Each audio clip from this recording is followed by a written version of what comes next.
Polly was a colorful parrot who lived high in a jungle tree. She loved to sing and mimic the sounds of the forest.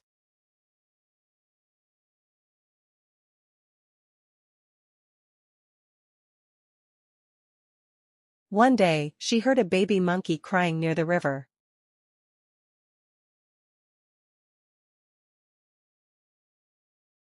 Polly flew down and saw the little monkey stuck on a rock in the rushing water.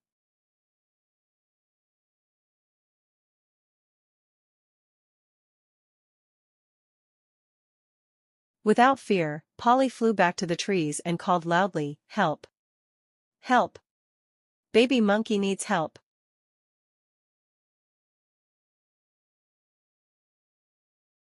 The other animals heard Polly's call. An elephant came stomping through the trees and used his trunk to lift the baby monkey to safety.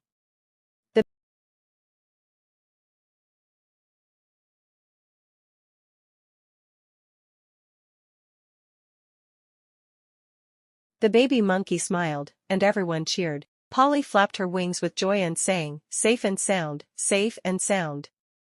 From that day on, Polly wasn't just the singer of the jungle. She was its hero.